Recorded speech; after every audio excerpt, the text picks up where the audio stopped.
Well, look, the thing is on the best show, sometimes the guests we get, Thank you, it's sir. full on bottom of the barrel dregs, but every once in a while we get an actual legend comes through the door, and this is as legendary as you could possibly get. This is the metal god, the future Rock and Roll Hall of Fame inductee 1 month from now, author of Biblical, which I read in a furious panic. I got a copy a day and a half ago, read it in a flash. It's amazing. What a great book. We have the legend Rob Halford here with us. How are you today? I'm doing great. I'm doing even better now after that phenomenal introduction. It's nice to know. It's nice to know that I'm not a drag. The Yes. Drag. Is that a punk band from the 70s? The Dregs. I think the Dregs, yeah. I think there were the Dixie Dregs, who were not a punk band, but then there were probably the Dregs also. So when you waited so long to write your autobiography, Confess, but then you got kind of right back on the horse in the scheme of things with a second book. What was the impetus to do one so relatively soon after the first one? I think it's a little bit like when you're in a band and you're writing songs.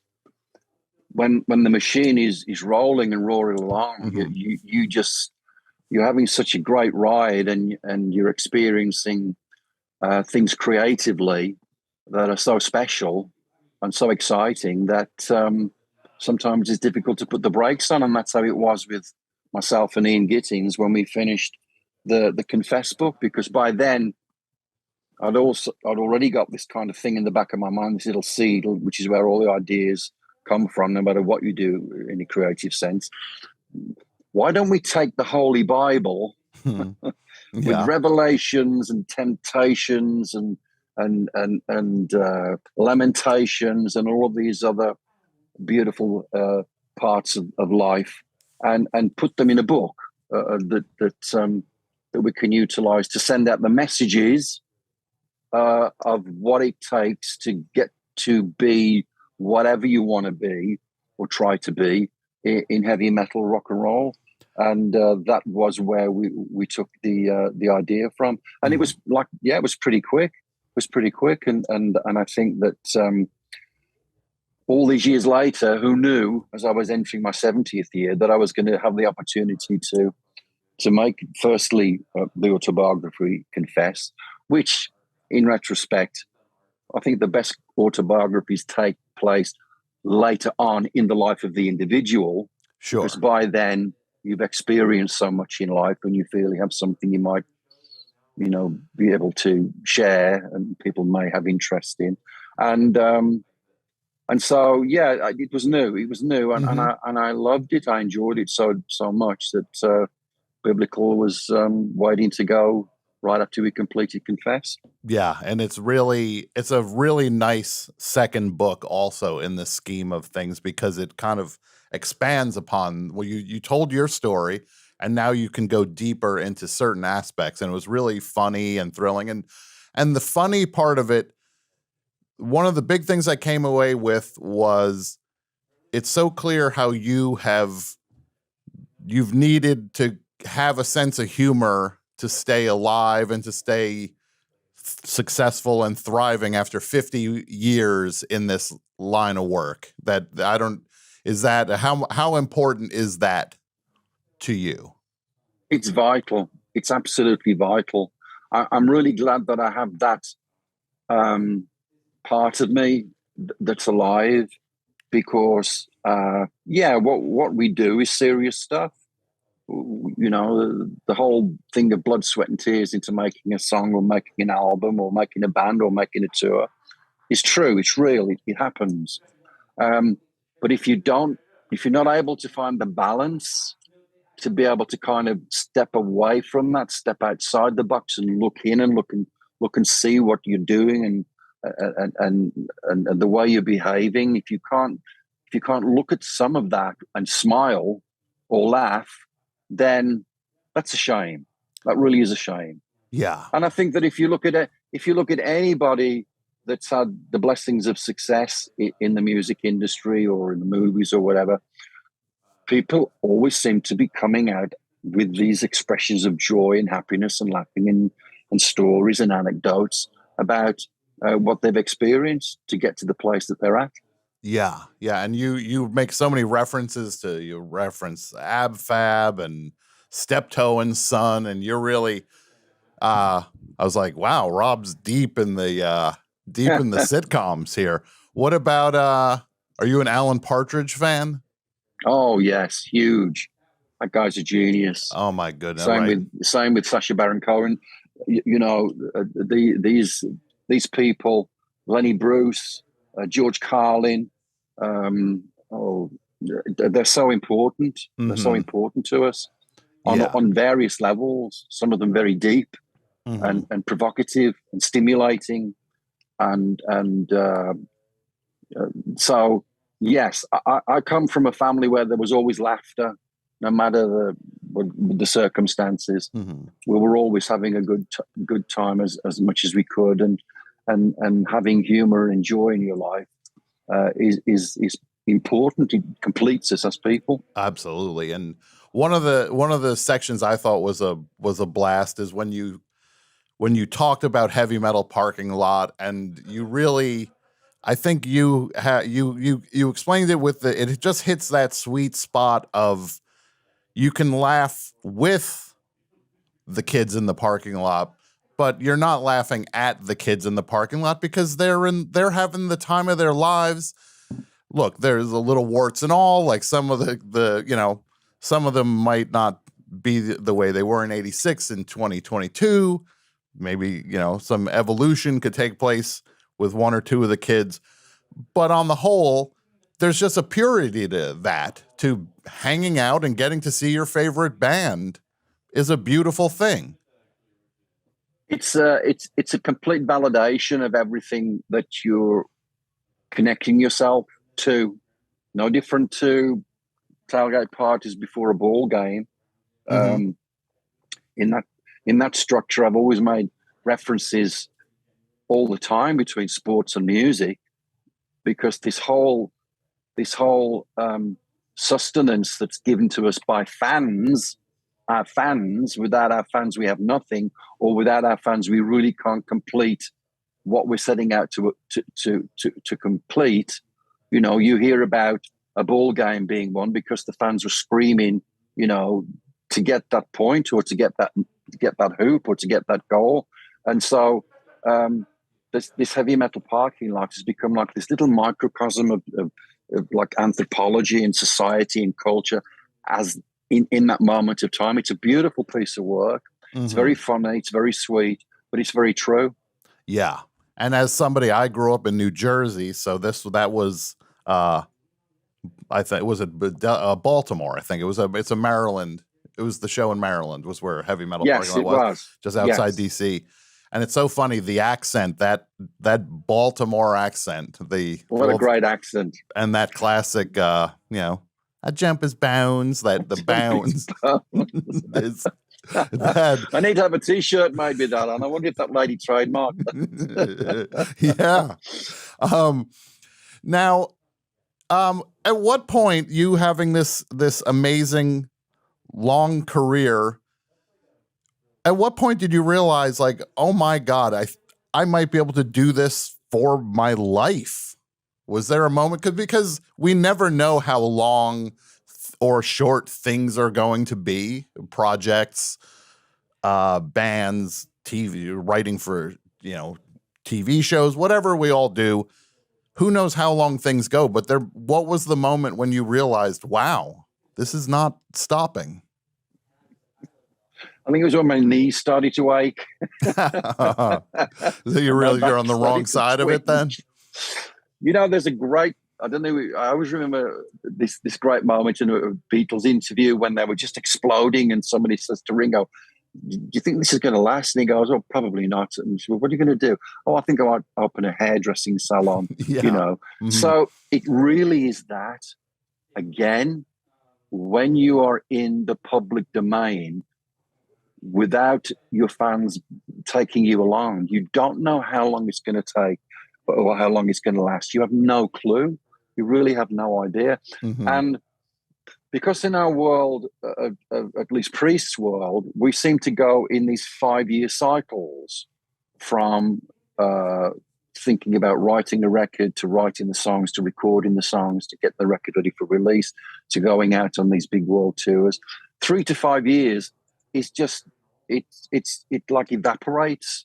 You know, you do that 3 or 4 times, and there's over a decade that's gone. Yeah. And that's how it is with a lot of bands in that respect that have had longevity. But I will say this: for a band to have been able to continue working for over 50 years and to still be relevant and to still be loved and to still have all of the right ingredients and components to make it real and believable and coming from the truest, purest place, it is extraordinary. It is extraordinary.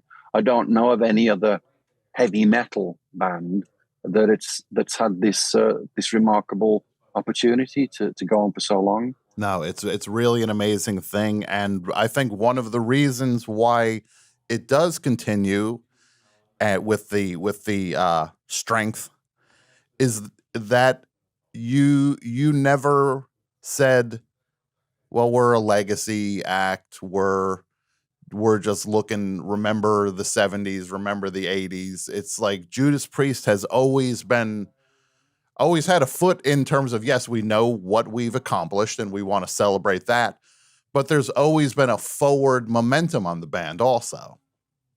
This has been vital to Priest. Whenever we've toured, apart from this one particular tour cycle of 50 heavy metal years of Judas Priest, where we really celebrate so much of what we've done and achieved, we've always gone out with a new record. That was what that was the idea that we started with. The reason we're here is to play the songs that you already know, but more importantly to us, this is the new material. This is how we represent ourselves now. This is us in the 70s, the 80s, the 90s, the noughts. Mm-hmm. Each time we go out on stage, as we will for the next Priest record that's just about done, it's to show off the things that we've created. And that for us as a band, again, is important to us for the reason of, yes, we can still go into a studio start of a day and have nothing, but at the end of the day, we have a great song that we hope we'll eventually record, and it's going to live forever. Mm-hmm. That's the great testimony to bands that still feel the need and the urge and the hunger. There's always and the inquisitiveness of the adventure. Yeah. What if we did this? What if we did that?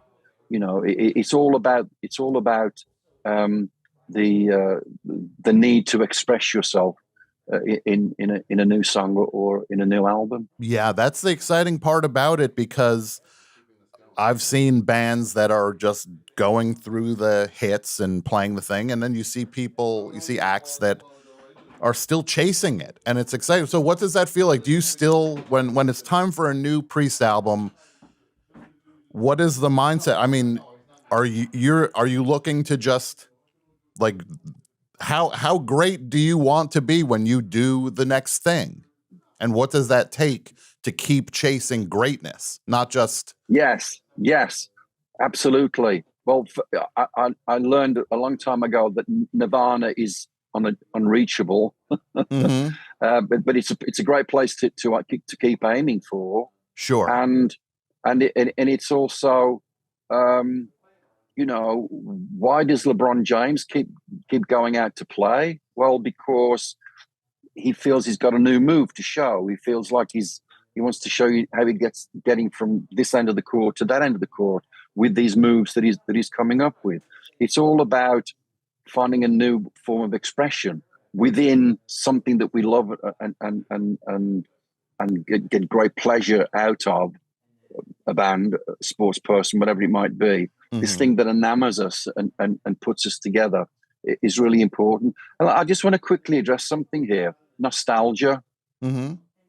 For the longest time, I had a real problem with nostalgia, what that word meant, because in my mind, for a period of my life, it just felt like, oh, it's all over. We're in the Sure. nostalgic mode. Hmm. Now I realize that was a really bad train of thought. I've learned and I've grown from that, not negative, because I hate that word negative, but that misconception of nostalgia. Because when you go and see Judas Priest and we play Breaking the Law or Living After Midnight, it's not 2022, it's 1980. And you're with your girlfriend, your boyfriend, your significant other, whoever, or by yourself, and you hear that song, and you're at college, you're at school, you're in the back of the bus, you're in the back of the car, you're on vacation. Hmm. All of these beautiful, beautiful feelings and emotions are wrapped up in this word nostalgia. And so I know that we appreciate that as a band, the, Hmm. the emotional opportunities that are taking place when you play those songs, because I see it on people's faces. I see it on our metal maniacs. Sometimes there are tears in the house because it's such a significant memory, and that's the beauty of music, the way it touches that time clock in our Hmm. existence, and brings us from the present to the past and back again. Absolutely. But it is that kind of thing, though.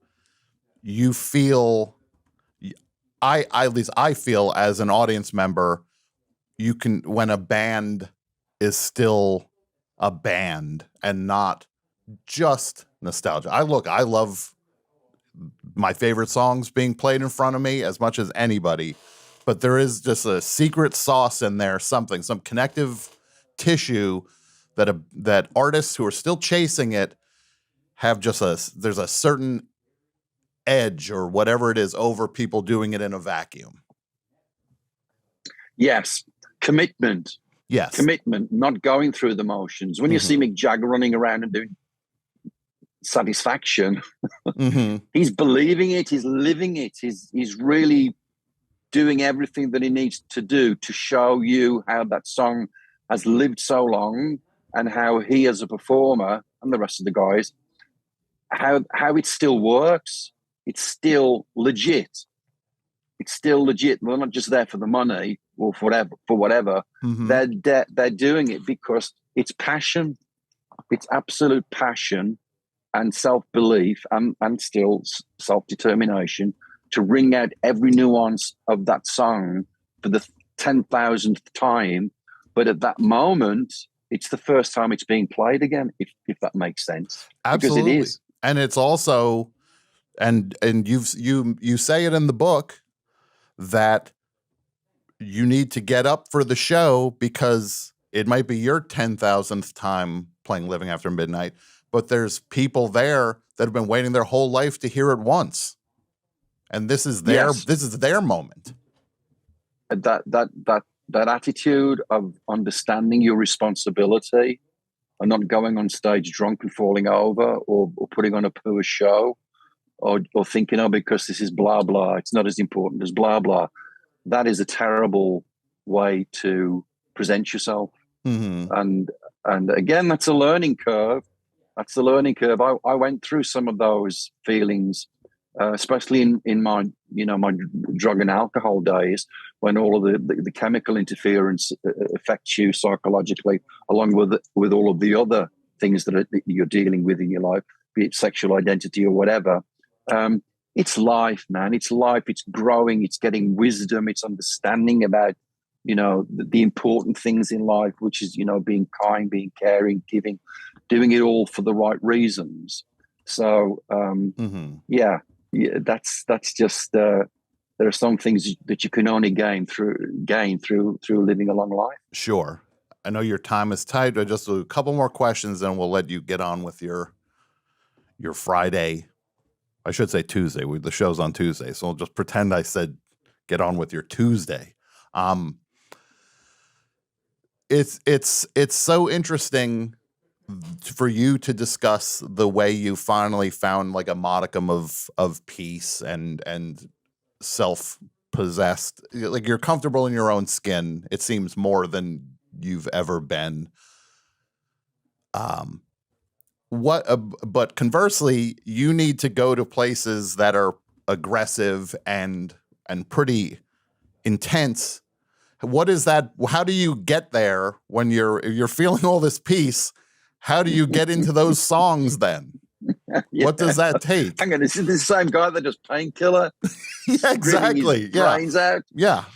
Hey, firstly, it's real, and it is a place that I love going to because it's the only place I can do that and not be arrested.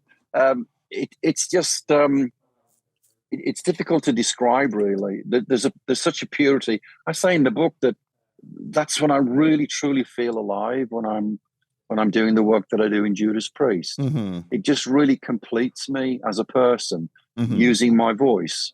The voice, the singing part of my voice, mm-hmm. is such a place of peace, which just seems nuts when you're hearing the intensity of the scream and the passion and the power and the energy and the aggression and the force, and yet this guy is in a really sweet spot of peace and harmony.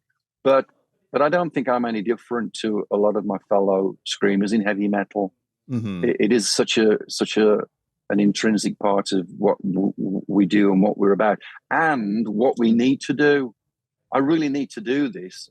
I don't think I would be as able to be as, again, balanced in my life if I didn't know that there wasn't an opportunity coming up in a few days or a few weeks from now where I could walk out on that stage wherever it is in the world, mm-hmm. and do this primordial performance. Mm-hmm. So how did because I'm able to do that, mm-hmm. and to walk away from it feeling complete and satisfied, and not coming off stage in the same sense as I was on stage. Because again, you really have to know when you're on stage and when you're off stage. You really have to be able to go back to that hotel after screaming, in front of 20,000 metal maniacs, and close that hotel door at 2:00 in the morning, and you're by yourself. Yeah, and this is when all the stuff starts to click and tick in your mind. You really have to be able to deal with that separation. So we talk about that in biblical, the mental part of being who you are in a band, and mm-hmm. understanding how to deal with the mental issues of who you are in a band is vital. Absolutely. Now, and I'll just say, I have one more question, but I do want to say, Rob, it's a true thrill to have you on the show, and you deserve everything that's happening to you this year. And you wrote a second amazing book. Can't thank you enough for doing this. Can't it's you are the top of the pyramid. There is a pyramid. You say, what's the difference between you and the other screamers? Is that there's a pyramid and you are at the top of it. That would be the difference for me. That's a beautiful thing to say. I really, really appreciate that. Thank you for being so generous. I've had a great time. I've had a really great time. Great. And the one last question, you mentioned you have a photo of Elvis before you go on stage. You were excited to meet Julio Iglesias a couple times. Who are some other surprise heroes that we might not know about, that you haven't told the world about for you? Well, you'll love this one. As you know, we're about to be inducted into the Rock and Roll Hall of Fame this year, which is going to be a tremendous thrill and a tremendous honor. Dolly Parton. I want my selfie with Dolly Parton, the Metal Garden Dolly Parton. That's just going to be an iconic moment. I can't wait to meet that lady and to tell her how she already knows she's just this glowing beacon of love and hope, and an icon, a treasure of in American country and Western music culture, whatever it is. This lady's still with us, doing these incredibly beautiful, powerful things. So there you go. I'll be so thrilled. Who knew at this point in my life I was going to have the opportunity to meet and to stand and to kiss the hand of Dolly Parton and to say thank you, because I love her. Firstly, I love powerful women. I've always loved powerful women, especially in our world, in show business, entertainment, music. So to have this chance to meet Dolly is just going to be an absolute thrill. That is absolutely amazing. Maybe there's some sort of How about this? Pardon and Priest. 2024. You know, life is beautiful. Life is beautiful. And I never say never. Mm-hmm. These extraordinary things can happen in your life at any time. So grab the moment and embrace it and get everything out of it and cherish it as a metal memory. Absolutely. And once again, we appreciate you taking the time. Congratulations on the Hall of Fame. The new book is amazing, biblical. Everybody should check it out. And will there be an audiobook? Did you do an audiobook for it? Oh, I did. Yeah, I did the audio book here in Phoenix just not too long ago, and that's always an extraordinary experience because you know, I use the voice for singing, sure, but to actually use it in an audio sense, talking. It's one thing to read a book. It's one thing to sit with your guy Ian and to talk, and then you get the drafts back and you read it and check it out to make sure everything's okay.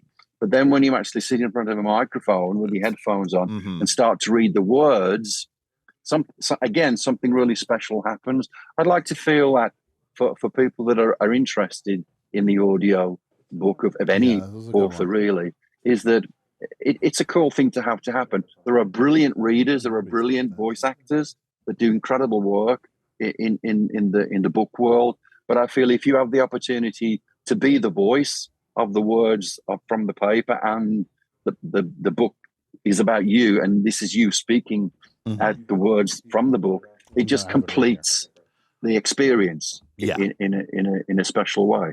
Absolutely. So that was great for me. It was a learning curve because firstly I never realized what a bad reader I was as far as articulating the words precisely, because I found that when I was doing my audio work, I was just as overcritical and micromanaging everything that I do as I do when I'm singing. Yeah, it takes me forever to get the voice right for my singing. So it was for the audio. Sure. I wrote a book last year, and then I had to do the audio book for it. And look, all I do is blab into microphone. So I'm like, well, that's going to be the easiest thing in the world. And then I get in there and I realize I never read this thing out loud before. All I did was read it on a screen. And I was not ready for the way they do it, where you just keep going until you screw up and then you back it up a little bit. And I would get tripped up. I'm talking about my father dying, and then I'm flubbing the line. They're like, yeah, back it up again. And I had to keep saying it over and over about my father died and my father died. It's just like, what are you people doing to me here? It was like torture. It's intense, isn't it? It's intense. But again, Tom Miz, who's my vocal producer, he came down from Hachette in New York, and he was great. I mean, again, I've never underestimated the valuable role that producers do for us. You know, we're like the vessel of whatever we do, but without another member of our team saying, you know, if you did that, put a little bit of this, I think we get to a better place. Yeah. So appreciating and valuing everyone that works with you in that production sense is really important. Well, you got there. You have the right people around you because you got great stuff coming out. Congratulations on everything. And everybody should check out Biblical, which comes out in early November. So. Yes, November the 1st, I think it is. What a great time for it to happen. Yeah. In the fall when the snow is coming and you want to sit by the fire and, you know, warm yourself up with a hot cup of tea and some Biblical. Yeah, and if you don't like the book, you can throw it into the fire. Yeah, throw it into the fire. Absolutely. Oh, that's great. Yeah, maybe I should urge all my readers to do that. Once they buy it, into the fire. Once they buy it, who cares what they do with it, right? Yeah, they paid for it. Yeah, you want to burn it? Go burn it. That's right. You do what you want with it. Yes. Thank you so much for taking the time, Rob. Really appreciate it. What a thrill. Thank you, sir. I've had a wonderful time with you, and all the best. Have a great holiday season as it's coming along, and as I always say, stay hard, stay heavy, stay metal. Okay, you take care. Thank you, my friend. Bye-bye now. Thanks again. That was a real thrill. Yeah, how about that? You like that? Yeah, I don't see these other podcasts getting Rob Halford on the show.